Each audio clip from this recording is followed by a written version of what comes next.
পাহাড়ের আর কাঞ্চনজঙ্ঘার অপরূপ স্নিগ্ধতা গায়ে মেখেই হোক বা শহরের কোলাহল ছেড়ে সোজা চলে আসতে পারেন প্রকৃতির কোলে। সামনে বয়ে চলা রূপলী নদী, আর আপনার ঠিকানা নদীর ধারের এক অপূর্ব সুন্দর কাঁচের বাড়ি বা গ্লাস হাউস।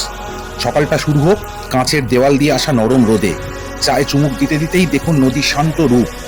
এরপর তৈরি হয়ে নিন আসল রোমাঞ্চের জন্য। গন্তব্য গহীন জঙ্গল, বুনো ঘ্রাণ আর পাখিদের ডাকের মাঝে রোমাঞ্চকর জিপ সাফারি। আর যদি বন্যপ্রাণীদের আরো কাছ থেকে দেখতে চান, তবে সেরা হলো হাতির পিঠে সওয়ারি। ঘন জঙ্গলের বুক চিরে হাতি বা জিপে ঘোরার এই অভিজ্ঞতা আপনাদের সারা জীবন মনে থাকবে। প্রকৃতি আর বিলাসিতার এই মেলবন্ধনে আজই হারিয়ে যান। আর পুরো ডিটেলসের জন্য চোখ রাখুন সানিয়ান হিলসে।